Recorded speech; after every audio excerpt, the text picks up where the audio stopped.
Amin. Amin. Haleluya.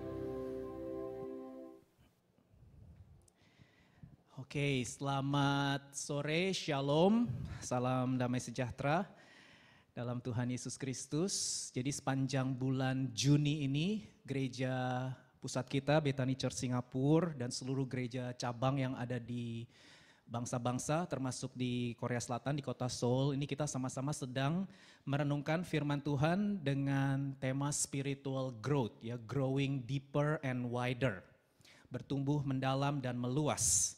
Nah, hari ini adalah minggu terakhir kita merenungkan tema tersebut, tapi saya percaya Roh Kudus akan terus berkarya untuk memperbaharui kita sehingga kehidupan kita boleh semakin menyenangkan Tuhan. Amin. Hari ini saya mau sharing firman Tuhan yang sederhana saja. Judulnya One Thing, ya, One Thing atau satu hal. Nah, saudara, mari kita buka Mazmur dari Raja Daud.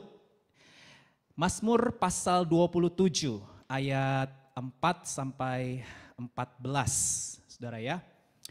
Saya akan membaca ayat 4, saudara 5, demikian kita saling bergantian. Satu hal telah kuminta kepada Tuhan, itulah yang kuingini. Diam di rumah Tuhan seumur hidupku, menyaksikan kemurahan Tuhan dan menikmati bait-Nya. Ayat 5, silakan.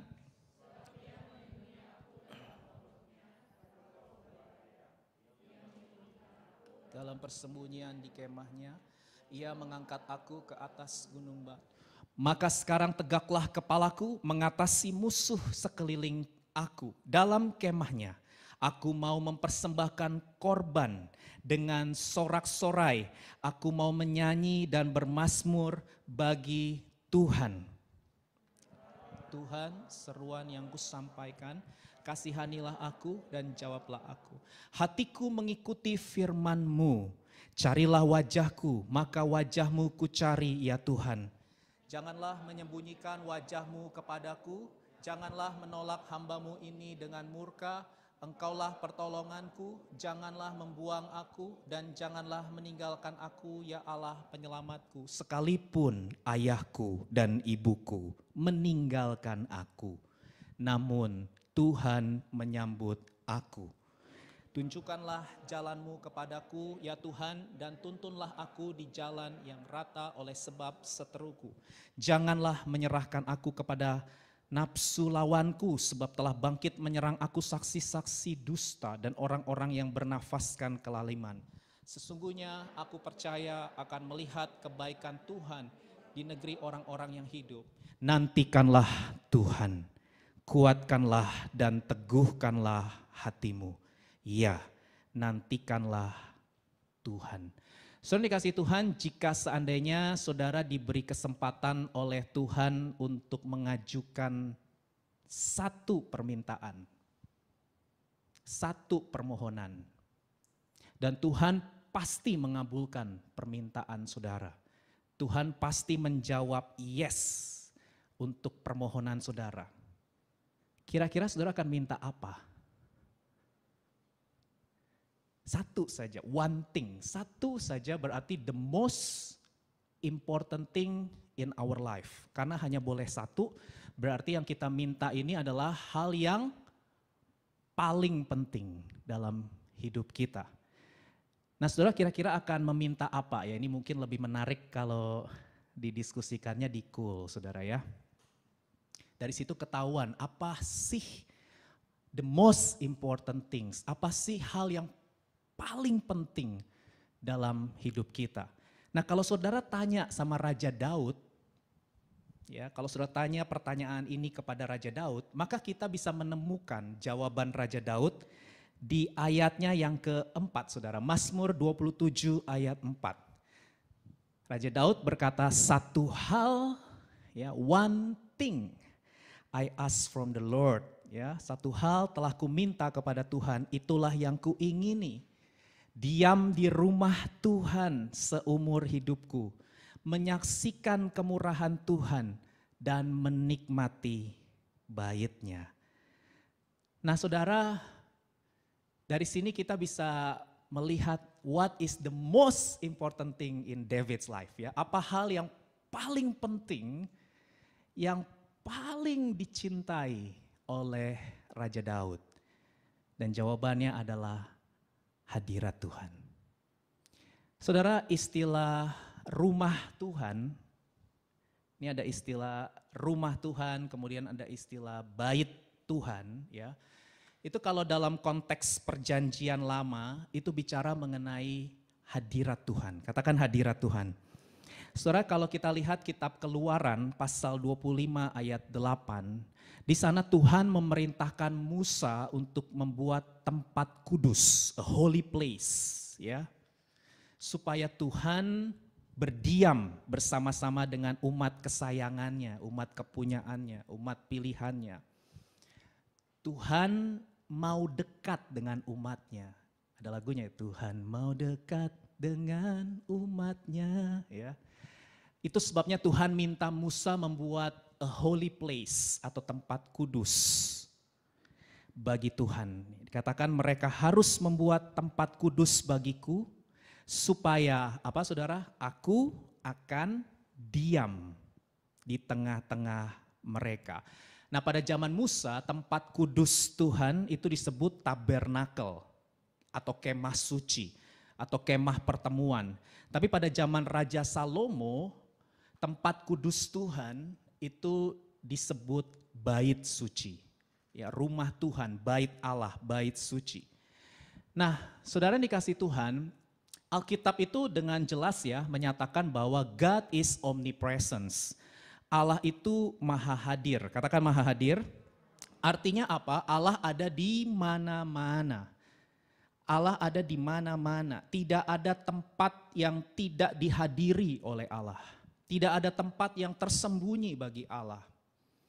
Sebab Allah lebih besar daripada tempat dan ruangan di alam semesta ini, karena dia pencipta alam semesta, dia pencipta ruangan dan waktu. Jadi sebetulnya Allah itu tidak dibatasi oleh dimensi ruang dan waktu, karena memang Allah tidak berada dalam dimensi ruang dan waktu. Allah itu melampaui dimensi ruang dan waktu, ya, berbeda dengan kita. Kita berada dalam keterbatasan dimensi ruang dan waktu. Itu sebabnya kita tidak maha hadir. Tetapi Allah maha hadir, saudara. Dan hadirat Tuhan itu ada di mana saja. Jadi secara umum dan secara objektif kita harus tahu bahwa hadirat Tuhan itu ada di mana saja. Ya, itu disebut general presence of God. Tapi kali ini yang kita mau bahas bukan yang itu, ya. Kita perlu memahami bahwa ada yang namanya special presence of God.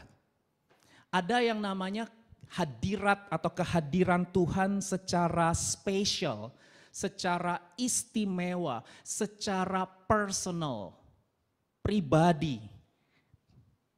Kehadiran Tuhan secara personal bagi umat kesayangannya, bagi umat pilihannya, umat kepunyaannya, di mana Allah menyatakan diri secara khusus, katakan khusus, menyatakan diri secara khusus kepada umatnya, menyatakan kasihnya, penerimaannya, perkenanannya, dan keberpihakannya kepada umatnya, saudara. Dan itu ditulis oleh Raja Daud di Mazmur 27 ayat 10, tadi kita sudah baca. Sekalipun ayahku dan ibuku meninggalkan aku. Wah, Daud ini punya latar belakang keluarga yang tidak menyenangkan ya, karena dia tulis ayah ibunya itu meninggalkan dia, ya, dalam pengertian memang dia mengalami penolakan, saudara ya. Orang tuanya ada secara fisik, tapi dia mengalami penolakan. Sekalipun ayahku dan ibuku meninggalkan aku, namun Tuhan menyambut aku. The Lord will hold me close. Ini bicara the special presence of God, saudara. Ini bicara bagaimana Daud itu merindukan kasih, penerimaan, dan perkenanan Tuhan.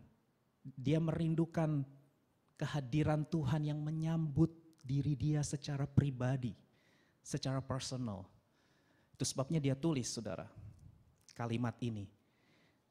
Saudara, seringkali kita memang menganggap kasih yang terbesar itu adalah kasih orang tua kepada anak-anaknya. Ada kepercayaan lain yang mengatakan bahwa surga di bawah telapak kaki ibu, yaitu kepercayaan lain gak ditulis di Alkitab, gak diajarkan di Alkitab. Karena mereka mau menekankan bahwa kasih yang terbesar itu adalah kasih orang tua kepada anak-anaknya. Saya setuju, banyak orang tua yang sangat baik di dunia ini saudara. Tapi kasih Allah itu jauh lebih besar daripada kasih orang tua terbaik manapun di dunia ini kepada anak-anaknya. Katakan amin.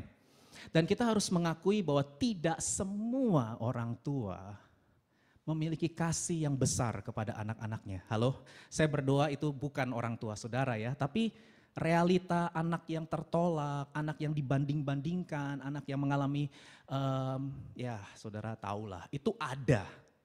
Ya, saya setuju bahwa memang orang tua itu mengasihi anak-anaknya, tapi kasih Allah itu jauh lebih besar daripada kasih orang tua terbaik dimanapun saudara. Itu sebabnya kenapa Daud tulis ayat ini. Bagi Daud hadirat Tuhan itu sangat penting buat hidupnya. Karena hadirat Tuhan itu bicara tentang pribadi Tuhan itu sendiri. Hadirat Tuhan itu bicara tentang pribadi Tuhan yang mengasihi, menerima dan menyambut Daud. Dan itu Daud gak terima dari orang tuanya. Dia hanya terima dari Tuhan. Makanya ketika dia ditanya satu hal yang kamu minta tuh apa Daud? Apa sih yang paling penting buat hidup kamu? Daud minta hadirat Tuhan. Dia minta kehadiran Tuhan secara personal. Itu yang sangat dia butuhkan. Nah saudara, konteks dari Mazmur 27 yang tadi kita baca, ini saya harus jelasin latar belakangnya ya. Kalau saudara baca ayat-ayat tadi tuh, kita udah punyalah gambarannya bahwa ketika Daud tulis Mazmur 27 ini, saudara, dia dalam kondisi situasi yang berbahaya.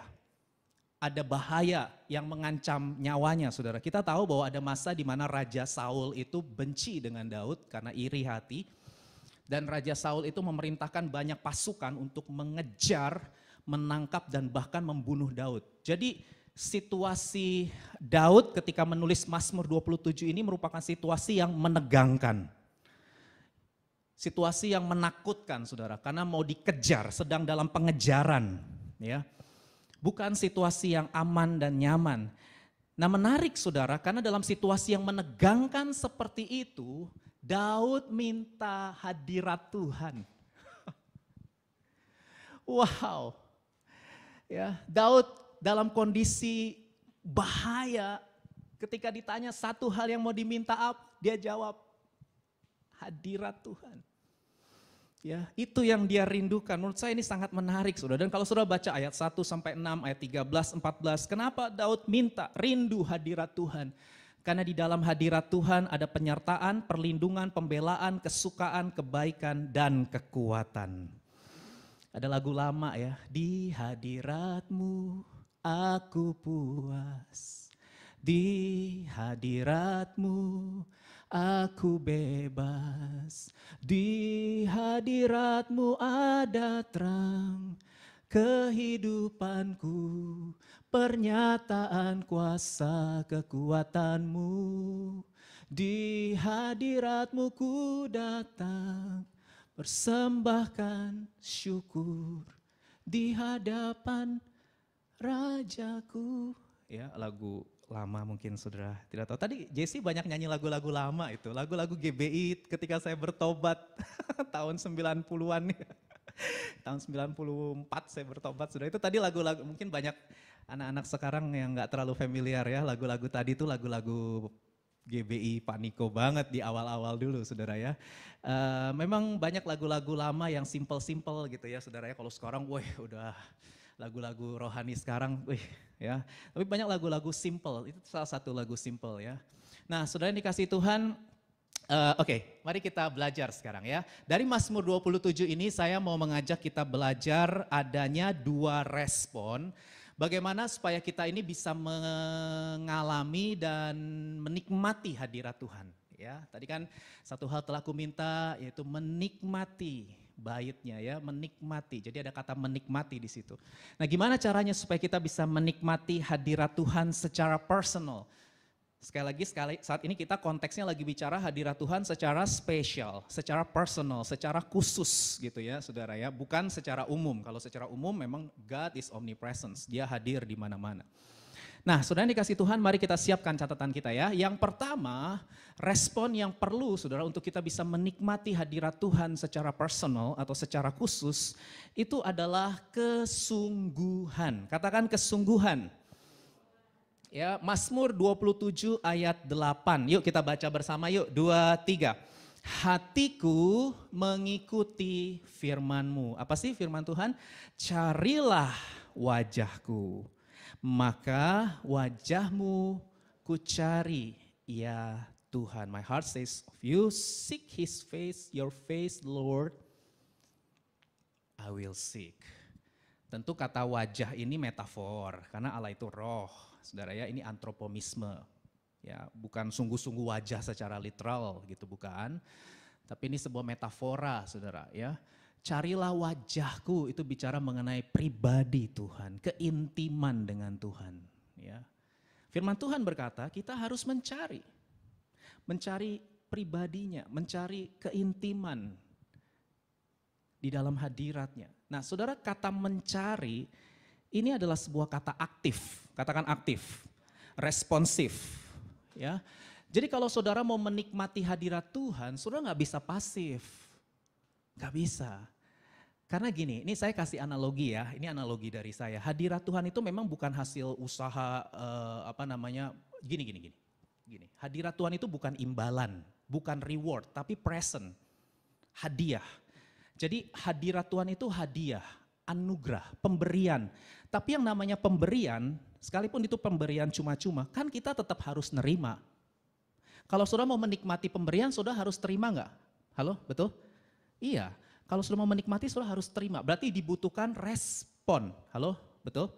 Hadirat Tuhan bukan reward ya, wah kita lakukan dulu perbuatan baik, apa segala macam, kemudian hadirat Tuhan jadi rewardnya. Bukan, itu kepercayaan lain ya, itu bukan konsep Alkitab.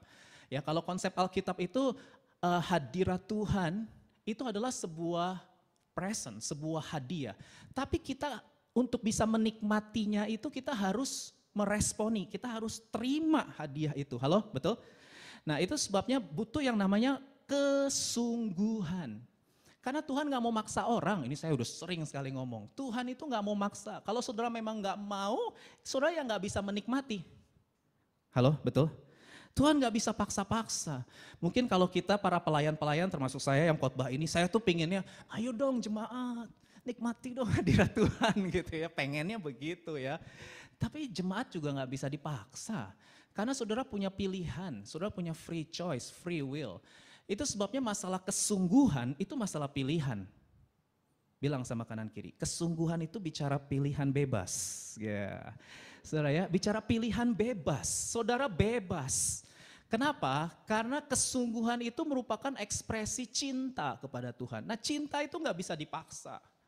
Ya, cinta itu benar-benar harus lahir dari pengalaman, benar-benar lahir dari kerinduan hati, saudara. Yang namanya kerinduan hati, desire, itu sesuatu yang bebas. Itu sebabnya saudara, Tuhan itu mencari ya orang-orang yang sungguh-sungguh dengan Dia. Carilah wajahku, itu bicara sebuah respon yang penuh dengan kesungguhan. Artinya kita mau mengarahkan seluruh keberadaan kita pada realitas Tuhan. Kita mau mengarahkan pikiran, perasaan, kehendak kita, bahkan tubuh jasmani kita terarah kepada Tuhan. Itu sebabnya saudara ketika pujian penyembahan, saudara tubuh jasmani ini pun merupakan ekspresi. Kenapa sih kita angkat tangan? Ya, angkat tangannya enggak setengah tiang kan? Tinggi. Karena kalau sudah baca kitab Mazmur, begitu banyak nyanyian-nyanyian cinta yang ditulis sebagian besar oleh Raja Daud. Bertepuk tanganlah, angkatlah tanganmu, sujud menyembah, sorak-sorai. Banyak saudara, baca kitab Mazmur, ada 150 pasal. Banyak sekali, jadi yang kita lakukan ini biblical, alkitabiah saudara. Karena memang salah satu cara untuk kita sungguh-sungguh dengan Tuhan bisa terlihat manifestasinya dari tubuh. Ya, Roma 12 juga bilang persembahkan tubuh, saudara. Itu sebabnya angkat tangan, kita bertepuk tangan, kita menari, bersorak-sorai, itu sebuah respon kesungguhan. Ya, itu sebuah respon kesungguhan. Dan di gereja Pentakosta seperti kita ini, oh ya itu DNA. Ya itu ekspresi kita saudara ya. Menyembah, memuji Tuhan dengan ekspresif. Karena kesungguhan kita itu terlihat. Saudara, kesungguhan dengan Tuhan. Dan kalau sudah baca 2 Tawarik pasal 16 ayat 9a, kita baca yuk 2, 3. Karena mata Tuhan menjelajah seluruh bumi termasuk di kota Seoul, di ruangan ini ya. Untuk apa? Melimpahkan kekuatannya kepada mereka yang bersungguh hati kepadanya. Jadi mata Tuhan itu melihat benua Australia, Asia, Amerika, Afrika, saudara, Eropa, ada 5 benua. Mata Tuhan melihat sekarang kita ada di sini. Ya, dia lihat kesungguhan kita. Dia mau cari orang yang sungguh-sungguh mencari wajahnya. Ya, mencari pribadinya, mengejar hadirmu. Ya ada lagunya. Di dalam hidupku, mengejar, God's Chaser. Itu bukunya Tommy Tenney, itu salah satu bukunya Tommy Tenney, judulnya tuh God's Chaser. Mengejar, memburu. Pemburu Tuhan. Wah asik. Ya pemburu Tuhan. Wow itu buku lama saudara tapi bagus. Nah saudara, Tuhan itu hanya melimpahkan kekuatannya kepada orang yang fully committed, bahasa Inggrisnya ya. Fully committed. Komitmen, salah satu definisi komitmen itu apa sih? Memberi diri sepenuhnya, secara konsisten. Itu artinya komitmen, memberi diri sepenuhnya secara konsisten kepada seseorang atau kepada tujuan tertentu. Itu arti komitmen. Fully committed itu artinya kita memberi hati, memberi jiwa, memberi kekuatan, memberi akal budi kita, hukum yang terutama. Kasihilah Tuhan dengan segenap hati, jiwa, kekuatan, dan akal budi saudara. Nah saudara yang dikasih Tuhan, hari ini Tuhan sedang mencari orang-orang yang sungguh-sungguh dengan dia. Waktunya sudah tidak lama lagi. Dia akan segera datang dan dia mau lihat orang yang sungguh-sungguh dengan yang tidak sungguh-sungguh. Semua akan terlihat di hari-hari terakhir ini. Karena goncangan demi goncangan sekarang ini sedang terjadi di dunia ini ya. Beberapa waktu yang lalu Bapak Rivaldo mengirim di grup chat Cool Precious gitu. Presiden Jokowi memberikan pidato officially ada 60 negara yang bisa ambruk.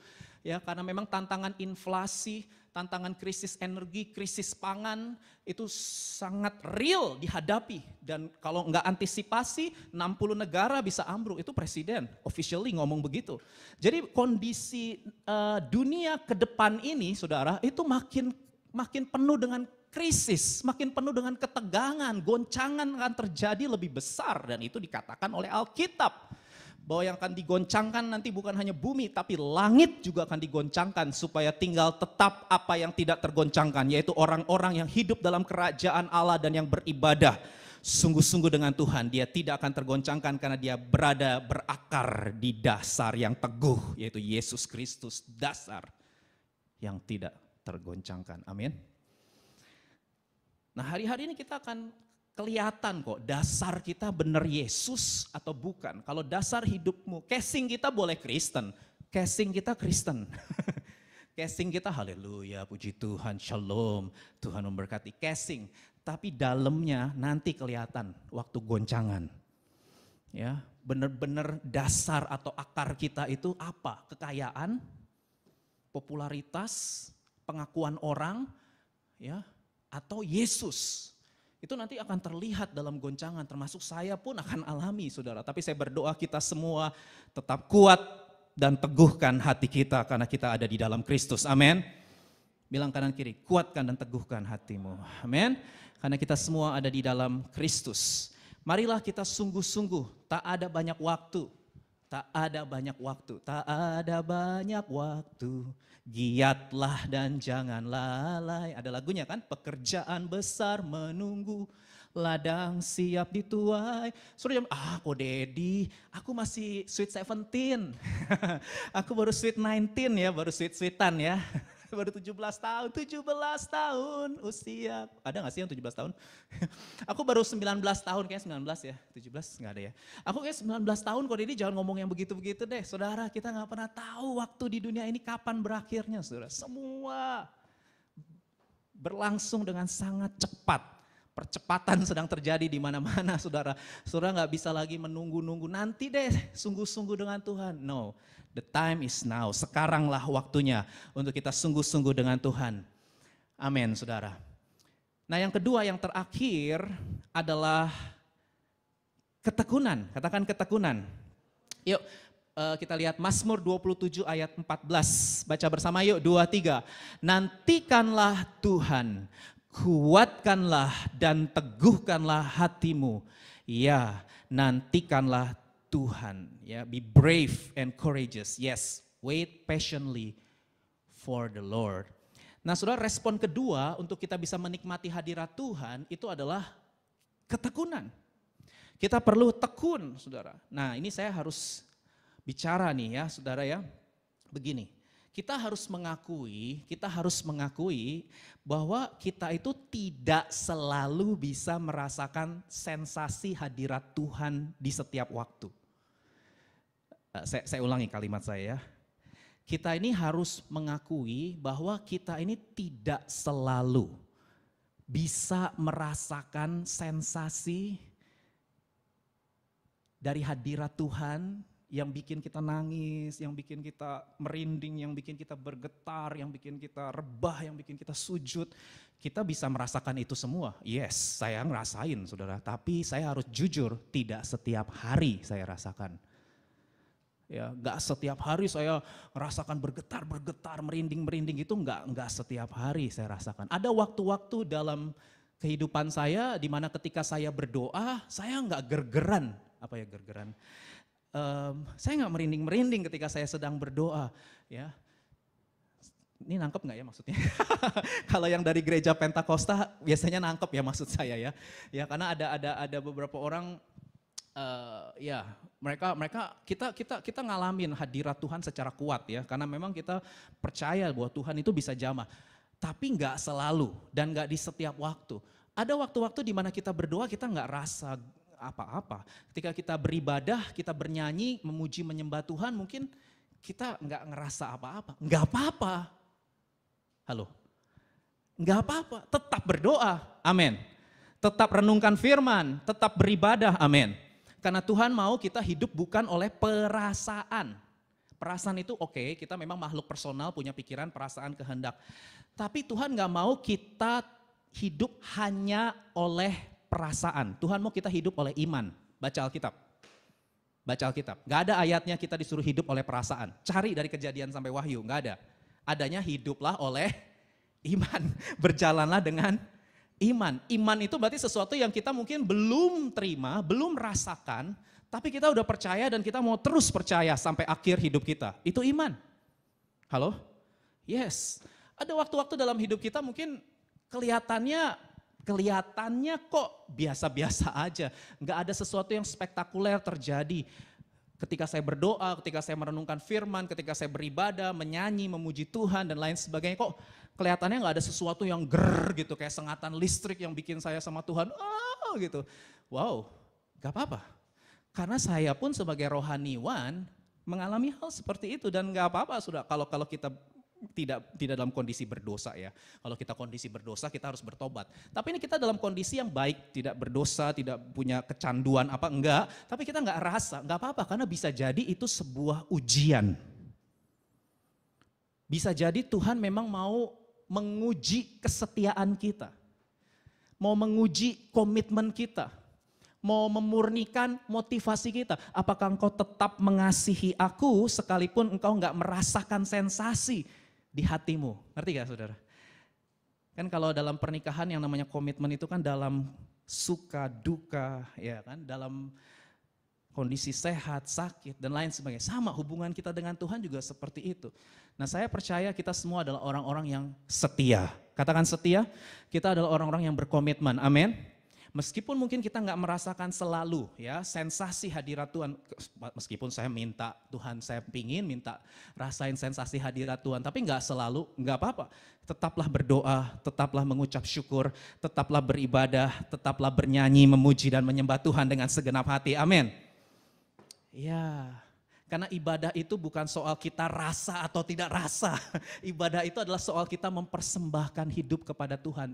hatinya sekalipun gak merasa gergeran, kita tetap mau mempersembahkan. Kita tetap mau nyanyi, kita mau tetap tepuk tangan, kita mau tetap bersorak-sorai. Karena ini bukan tentang kita, bukan tentang perasaan kita, tapi ini tentang Tuhan dan kemuliaannya bahwa dia layak disembah untuk selama-lamanya. Amin. Iya. Ya ini saya ngomong gini kan, saya juga pendeta Pentakosta, saudara ya.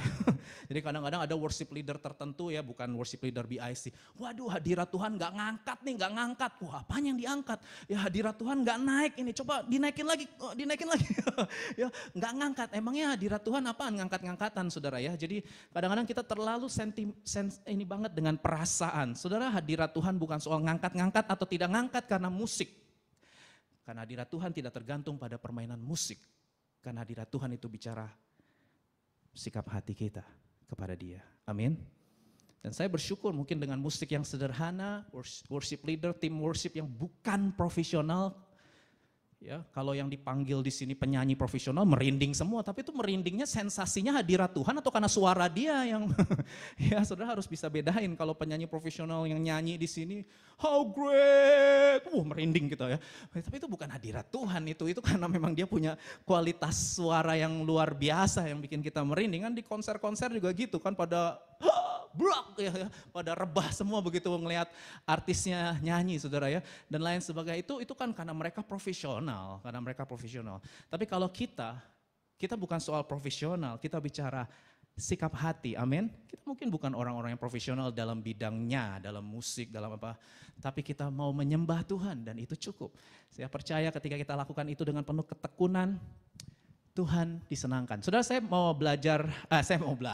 lagi belajar kisahnya Bartimeus. Saudara tahu gak ya, di Injil Markus pasal 10, itu dikatakan bahwa Yesus itu mau datang ke kota, ya, ke kota di mana Bartimeus berada. Saudara, Bartimeus itu seorang pengemis yang buta, dan dia tahu bahwa Yesus akan datang ke kotanya, saudara. Dan dikatakan dia duduk di pinggir jalan menanti Yesus, menunggu Yesus.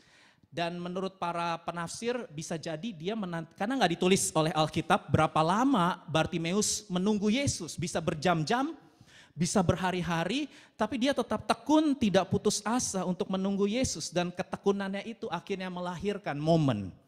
Momennya tiba, saudara, Yesus datang ke kotanya dan di ayat 47 dikatakan ketika Bartimeus mendengar Yesus orang Nazaret itu datang, mulailah ia berseru, Yesus anak Daud, kasihanilah aku. Banyak orang menegurnya, shh, diam. Ya, tapi Bartimeus makin keras berseru, anak Daud, kasihanilah aku. Saudara, Bartimeus ini disuruh diam sama orang-orang, berisik diam, ya, disuruh berhenti, tapi dia tetap tekun, dia tetap tidak menyerah, pantang menyerah. Dia tetap berseru kepada Yesus. Saudara, kalau Bartimeus menyerah, dia berhenti menunggu, dia gak terima jamahan Tuhan. Tapi karena dia gak menyerah, dia tetap bertekun. Akhirnya kita tahu kisah ini, dia tak ngalami jamahan Tuhan. Ya, dia disembuhkan oleh Tuhan. Nah saudara, oke, sebentar lagi saya akan akhiri, tapi saya mau kasih kalimat ini saudara ya. Bahwa saudara harus mengerti bahwa dalam perjanjian lama hadirat Tuhan itu bisa on off. Ya, dalam perjanjian lama hadirat Tuhan itu bisa meninggalkan kita. Makanya tadi kalau saudara lihat Mazmur 27 ayat 9, Daud tulis gini, janganlah membuang aku dan janganlah meninggalkan aku, ya Allah penyelamatku. Ya, jadi memang di perjanjian lama hadirat Tuhan itu bisa on off, bisa meninggalkan seseorang. Betul, dalam perjanjian lama. Tapi kalau kita baca perjanjian baru setelah Yesus datang, pengorbanannya dinyatakan oleh kematian dan kebangkitannya, tirai bait suci terbelah menjadi dua, maka kita tahu bahwa hadirat Tuhan itu selalu ada dalam hidup orang percaya melalui Roh Kudus. 1 Korintus 3 ayat 16-17 berkata, tubuhmu bait Allah dan Roh Allah diam di dalam kamu, dan semua itu terjadi karena pengorbanan Yesus. Ya, kalau kita baca Ibrani pasal 10 ayat 19-22, yuk kita baca yuk 2-3. Jadi saudara-saudara, oleh darah Yesus kita sekarang penuh keberanian dapat masuk ke dalam a holy place, ya, ke tempat kudus karena darah Yesus. Karena Dia telah membuka jalan yang baru dan yang hidup bagi kita melalui tabir, yaitu dirinya sendiri. Dan kita mempunyai seorang imam besar sebagai kepala rumah Allah. 22, marilah kita menghadap Allah dengan hati yang tulus, ikhlas, dan keyakinan iman yang teguh. Oleh karena hati kita telah dibersihkan dari hati nurani yang jahat, dan tubuh kita telah dibasuh dengan air yang murni. Saudara, kita bisa masuk hadirat Tuhan bukan